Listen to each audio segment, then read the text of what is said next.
Two best friends set out on a weekend camping trip in the summer of 2022, packing a tent, a GoPro, and dreams of adventure in the Pacific Northwest. But they never came home. Days later, searchers found their campsite abandoned, food untouched, sleeping bags unzipped, and the GoPro tripod standing empty, the camera itself missing. For a year, the case went cold, until one discovery in the river changed everything and reignited a mystery that would haunt investigators, families, and strangers alike. Tonight, we'll follow every clue, from eerie voices caught on tape to objects that surfaced one by one as if the forest itself was rationing out its secrets. Before we begin, let us know where you're watching from in the comments, and don't forget to subscribe, because this is a story you'll never forget. The summer of 2022 began like any other for Alex and Ryan, two lifelong friends bound together by years of shared mischief and memories. At 22 years old, they lived for adventure, restless souls who craved the kind of weekends that could be told as stories years later. A quick camping trip into the misty forests of the Pacific Northwest should have been nothing unusual. They packed light, 2 backpacks, a green tent, snacks, bottled water, and a GoPro they joked would make them famous vloggers someday. Alex was meticulous, always double-checking maps and supplies, while Ryan balanced him out with humor and spontaneity, turning even their missteps into laughter. On a bright Saturday morning, they drove off in Ryan's beat-up Subaru, music blaring, their carefree laughter swallowed slowly by the towering evergreens. They documented every moment along the way, snippets of the winding road, Ryan holding up energy drinks like trophies, the GoPro mounted on the dash catching their endless banter. By afternoon, they reached the trailhead, leaving the car behind as they disappeared into the woods with easy confidence. Their chosen campsite was a picture of tranquility, a small clearing by a river framed by cathedral-like pines. They pitched their green tent, spread their gear on a worn picnic table, and grinned into the camera, teasing each other about fishing, though neither had brought a rod. That night, the fire crackled as hot dogs roasted on sticks, and Ryan, earbuds in as always, kept one AirPod lodged in his ear, while Alex teased him for drowning out nature's soundtrack. Before bed, they set the GoPro to capture a time-lapse of flames fading into glowing embers, unaware it might be the last image of them alive. By Monday afternoon, Alex's parents worried when no call came. By Tuesday, Ryan's employer raised alarms after he failed to show at work. By Wednesday, both families rushed to the trailhead and found the Subaru untouched. Searchers entered the woods and discovered the eerie stillness of their abandoned camp. The tent stood, sleeping bags half unzipped, water bottles and snacks left neatly on the table. A charger lay coiled without a phone. The GoPro's tripod remained, but the camera itself was gone. The fire pit was cold but not fully out, as though extinguished in haste. Even stranger, one of Ryan's sneakers rested outside the tent, its pair tucked neatly inside. A flashlight lay on the ground, its beam once pointed toward the trees, now dead. Investigators pieced together a haunting timeline. Alex's last phone activity came just before midnight Saturday, a photo posted to Instagram showing the fire, Ryan silhouetted in his hoodie. Moments later, both phones went silent. Search teams scoured the forest. Helicopters droned overhead. Dogs traced scents to the riverbank, but the trail vanished at the water's edge. Some suggested they drowned, yet no bodies surfaced, and the river, though swift, had yielded its dead before. The absence of backpacks, clothes, or even trash unsettled everyone. It was as if the boys had been lifted out of their world, without a trace. The missing GoPro became the center of every theory. If it had been recording, it might have captured the last moments, perhaps even the reason they vanished. Authorities dragged the river, swept the banks, and checked pawn shops across small logging towns. But it never surfaced. Weeks stretched into months, and the headlines faded as new tragedies took its place. Still, families lit candles at vigils, voices cracking as they pleaded for answers. Online forums buzzed with speculation. Some claimed they heard strange voices in those woods, whispers that didn't belong to the living. Others believed Alex and Ryan stumbled onto something forbidden, something that ensured their silence. By the summer of 2023, Alex and Ryan's story had nearly faded into silence. A year had passed without answers, and the case lay heavy in the growing archive of cold files. But fate stirred again in late July, when two kayakers drifting along a remote stretch of the river spotted something lodged in the muddy bank. At first it was just a glint, plastic gleaming through pine needles and river debris. Paddling closer, they pulled free a weathered GoPro, its waterproof shell scarred, its buttons caked in moss. They pressed the power button. A weak red light flickered once and died. But inside, a memory card still waited. That tiny device, sealed in a Ziploc bag with river mud clinging to its surface, reignited the case like a spark striking dry tinder. Detectives treated it as if it were priceless. Under sterile lamps, a technician pried the casing apart, carefully drying each piece before sliding the fragile card into a reader. For a moment, the files seemed lost, corrupted by water and time. Then, against all odds, they opened. What filled the screen first was lighthearted. Alex and Ryan filmed themselves on the trail, trading the camera back and forth, their laughter echoing through the forest as though nothing could touch them. The river shimmered in the background. The tent stood neatly pitched, Ryan's ever-present white AirPod glowing faintly. Hours of ordinary camping moments rolled by, snacks arranged on the table, jokes about music habits, sparks flying into the night sky in a time-lapse of the fire. But then the tone shifted. Around midnight, the camera was lifted again, and the night itself seemed to change. The lens caught only blackness at first, then turned toward the glowing fabric walls of the tent. A whisper came. Alex's voice, too low to make out. Then Ryan, sharper, asking if Alex had heard something. The camera jerked toward the trees. On screen, the forest looked empty, yet the microphone picked up more than the human ear could. Faint, rhythmic sounds bled through, like words spoken from too far away to grasp. The next cut showed the boys inside the tent, pale faces illuminated by the cold circle of a headlamp. Ryan whispered, panic edging his voice. Voices! I swear I heard voices. Alex tried to reassure him, but his eyes betrayed unease, flicking constantly toward the zipper as though expecting it to move. Then came the clip that made hardened investigators shift in their seats. The camera lying sideways showed only the tent wall as something pressed against it from outside. 5 clear shapes, like fingers, flattened against the nylon before sliding away. Ryan gasped and lunged, knocking the camera askew. The frame tumbled into chaos, catching fragments of darkness, muffled voices, flashlights whipping wildly through the trees. Their words were frantic now, pleas to stay together, to not run, to leave at once. The forest snapped and groaned around them, and beneath it all pulsed that same low murmur, closer now, circling, relentless. The final clip was brief, less than a minute, but enough to deepen the mystery forever. The camera tilted downward, pointed toward the raging river. Water frothed white beneath their flashlights. Ryan's voice cut through the roar, screaming Alex's name in desperation. A splash followed. The GoPro tumbled, lens filling with mud and water.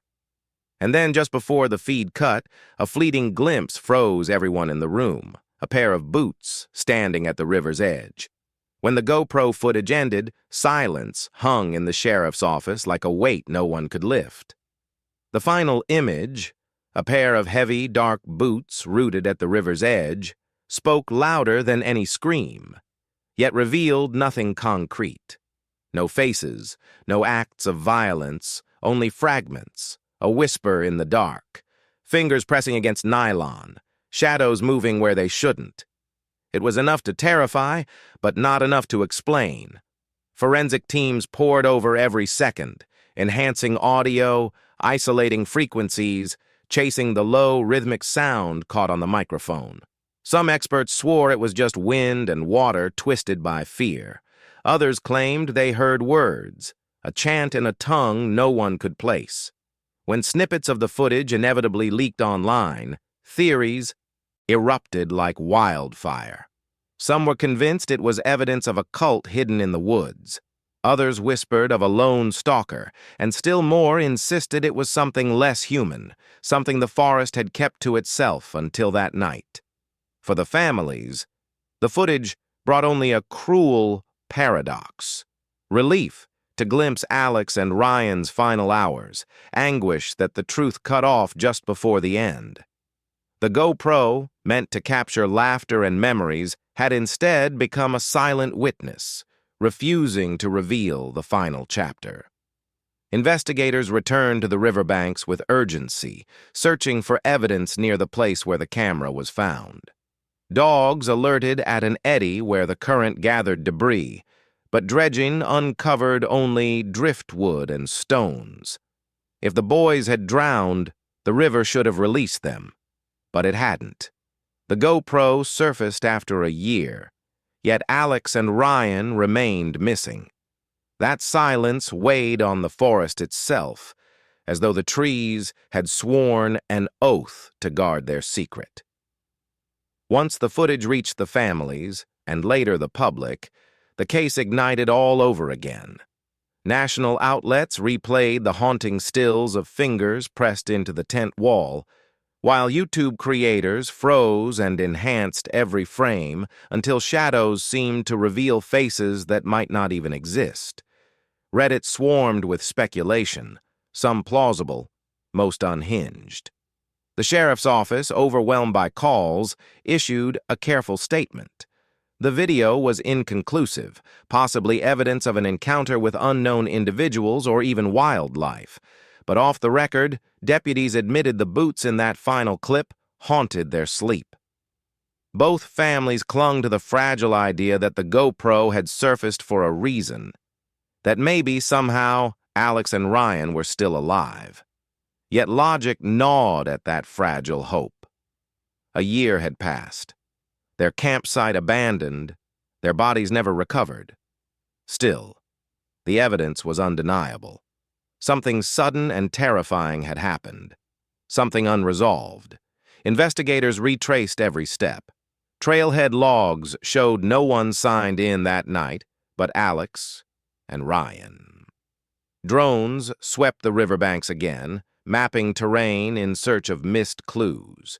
Experts studied the boots frame by frame, trying to match tread patterns. They could only agree on one thing. The footwear was neither sneakers nor camping shoes. It belonged to someone else. Then came the audio analysis. Specialists at a state university stripped away the roar of the river, isolating the background murmur. What emerged deepened the mystery. The sound rose and fell in a rhythm, 4 beats repeating, like a chant. Some linguists argued it was human, though no known language. Others dismissed it as pareidolia, the mind inventing meaning from noise. But for the parents, debate didn't matter. What mattered were the images of their sons, faces pale with fear, whispering about voices, staring into the trees, calling out to something unseen. And then, gone. In September of 2023, hope drove one more effort. A volunteer group organized a search upriver targeting a cave system where floodwaters often deposited debris. Locals told of strange finds there, discarded fishing gear, the remains of animals swept away by the current, even a deer skull carried from miles upstream. If the river had kept its secret, perhaps the caves had not. The volunteer team descended into the damp cave system with ropes and headlamps, their own GoPros strapped to helmets like grim mirrors of the boys they were searching for. Inside those cold, echoing chambers, they stumbled upon a chilling trace of the missing friends, a torn scrap of green nylon wedged between rocks. Tests confirmed it matched Alex and Ryan's tent. How it had traveled there was anyone's guess. Floodwaters could have dragged it, yes, but to many it felt as if the forest itself was weaving together a breadcrumb trail of dread. Lisa, a college friend who had once camped with them, spoke softly in an interview. They were documenting everything. It's like the woods wanted the camera back, wanted to show us just enough. Her words carried a haunting weight, as though the forest had become an accomplice in the mystery. As winter settled over the Pacific Northwest, the story twisted again. A hunter tracking elk near the same forest reported hearing voices. At first he assumed it was other campers, but when he reached the clearing, it was empty. He described the voices as low and layered, 2 or 3 at once, slightly out of sync, and swore one called out a name, Alex. Authorities dismissed the claim as fatigue or imagination, but online forums seized it. Soon, the forest became a magnet for amateur investigators, YouTubers, and self-styled explorers. Some swore they saw figures drifting at dusk, others insisted they heard laughter carried on the wind.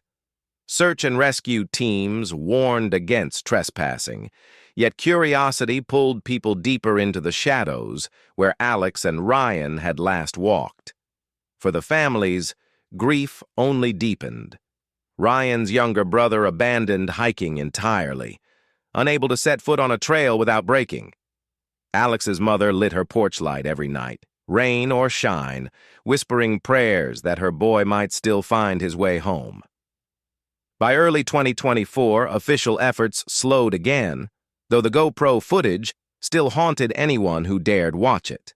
A final forensic report landed on the sheriff's desk, stating bluntly that while no evidence of foul play could be proven, the footage strongly suggested the presence of at least one other individual at the campsite. Beyond that, the report admitted, the trail had ended. The case remained suspended between truth and myth. 2 young men, their laughter frozen in the first half of a memory card, their fear sealed in the second. The forest had given up the camera, but not the boys. Then came spring. As snowmelt swelled the riverbanks, another object surfaced that dragged the story into darker waters. A hiker crossing a footbridge downstream spotted what he thought was driftwood caught in the rocks until he noticed the pale curve of plastic beneath the mud. It was a wireless earbud, an Apple AirPod, waterlogged and moss-stained. Investigators cleaned it, and Ryan's family recognized it instantly. He had worn them everywhere, even while hiking, always with one stubbornly in his ear. The serial number confirmed it. This was his. Though too damaged to function, the AirPod carried enormous weight. If it had surfaced a year after the GoPro, carried by the same current that flowed past their campsite, it proved at least one of them had reached the river. That detail reignited debate. Had they fled into the dark, chased by something unseen, stumbling into the current? Or had someone forced them there? Detectives scoured the river downstream of the bridge, dredging silt, combing debris, while volunteers lined the banks searching for any glint of fabric or metal. They pulled soda cans, a child's toy car, fishing lures, but nothing connected to the boys. The AirPod remained the only breadcrumb. Theories split the community in 2. Some clung to the simplest explanation. The boys panicked, got lost, and drowned. But others whispered darker possibilities, unwilling to dismiss the haunting images from the GoPro, the hand pressing against nylon, the boots at the water's edge. Online forums erupted once again, each theory louder and stranger than the last, as the mystery of Alex and Ryan refused to sink quietly beneath the river's surface. Amateur sleuths obsessed over the GoPro audio, twisting it in every possible way. Slowed, sped up, pitched higher, pitched lower, straining to extract meaning from the chant-like murmurs. Some swore they heard words, "Leave," "Run." Others claimed a distorted voice whispered Ryan's name. Experts dismissed it all as auditory illusion, but the theories spread faster than the sheriff's office could tamp them down. Then, in late May of 2024, another discovery surfaced. Half a mile downstream from where the AirPod was found, a torn black hoodie clung to a branch overhanging the riverbank. Mud stiffened its fabric, the shoulder ripped open, but Ryan's parents recognized it instantly. It was the same hoodie he had worn in the last Instagram story Alex posted, the silhouette by the fire. Tests revealed no blood, no fibers, nothing to prove foul play. Just river water, pine sap, and time. Still, it was undeniable. The forest had surrendered another relic, but not the boys. Each item deepened the family's torment. The forest seemed almost cruel, releasing tokens at its own pace, first the camera, then the AirPod, then the hoodie. Always enough to wound, never enough to heal. Investigators widened their search to caves and culverts, recalling cases where objects had traveled through miles of limestone tunnels before reappearing. The terrain here was no different, riddled with unseen waterways, a labyrinth that could swallow evidence forever.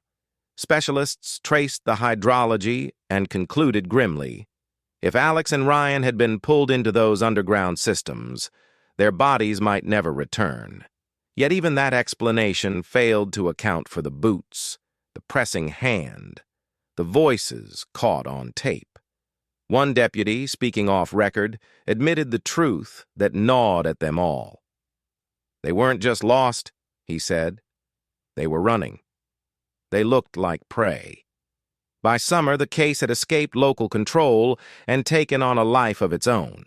Filmmakers pitched docuseries, podcasters dissected theories, and ghost hunters pitched tents along the river, chasing the same whispers. Some returned claiming faint voices, strange lights, the hair-raising sense of being watched. Most returned empty-handed, humbled by the silence. The sheriff's office tried to rein in the spectacle, but the story had already become larger than their authority. To the public, Alex and Ryan weren't just missing. They had become the heart of a living legend. Then, as if to feed that legend, another artifact surfaced. A hiker bushwhacking near the river stumbled upon a battered white case, half buried in moss. Its lid creaked open to reveal one lonely AirPod inside. Scuffed, drained of power long ago but unmistakable. Ryan's earbuds had both been found now, separated by miles and months, and in between them, silence. The symbolism was haunting.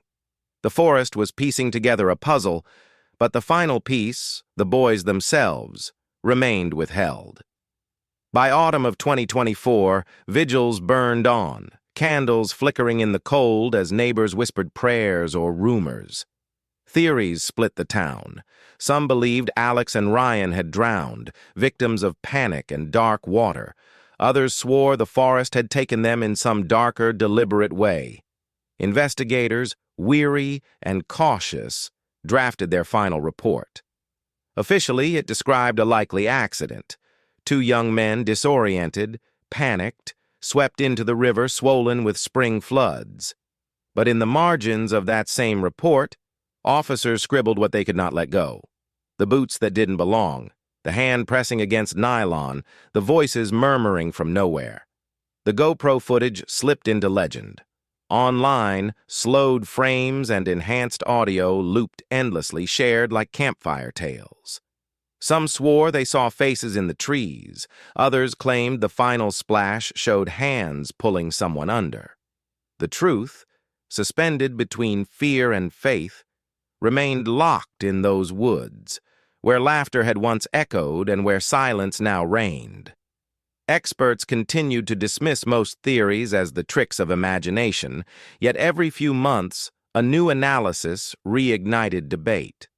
For the families, the footage was both a curse and a lifeline. Alex's parents kept a copy, but couldn't bring themselves to ever watch it again. Ryan's younger brother confessed he replayed it late at night, staring at the static and shadows, convinced the truth was hiding in plain sight. "They wanted to be remembered," he whispered in one interview, "and now it feels like they're trapped in that camera forever." By 2025, the case had slipped into the category investigators dread most: unsolved but unforgettable. The GoPro, the earbuds, the hoodie, objects trickling out of the woods as if the land itself were rationing clues. Always enough to keep the story alive, never enough to close it. That February, when a cold snap froze the river into silence, a lone hiker near the campsite paused at the sound of something strange on the wind. Low, faint, almost like chanting. He told himself it was only water shifting beneath ice, but when he later watched the GoPro footage online, he swore the rhythm matched. For some, that was proof enough. The forest wasn't finished. The last official note in the sheriff's file came in April 2025, when campers reported that in the middle of the night, their tent walls bulged inward, as if a hand pressed against the nylon from outside. They shouted. No one answered. By morning, no footprints marked the ground, only pine needles disturbed by something heavy. The report ended there. No follow-up.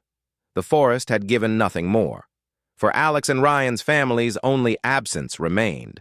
Their laughter, once so loud, survived now only in memory.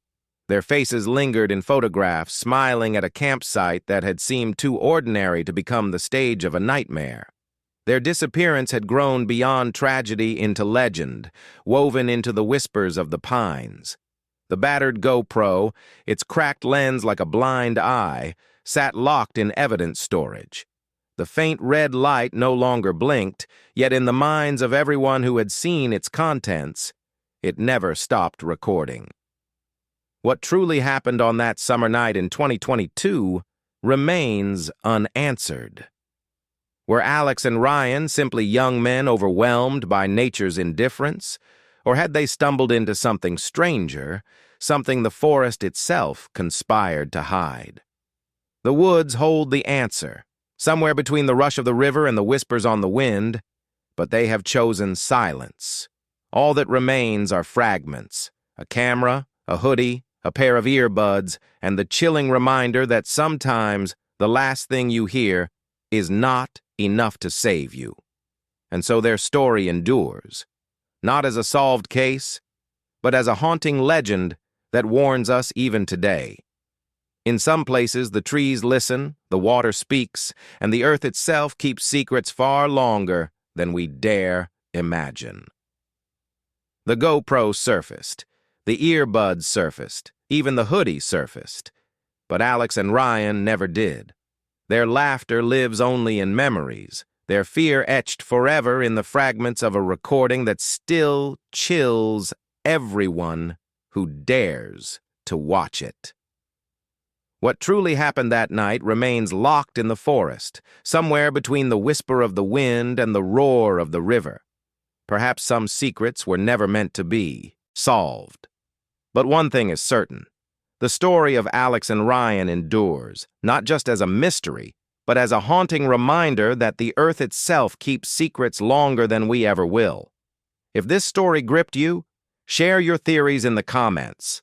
Hit like if you want more stories like this, and subscribe so you'll never miss the next one.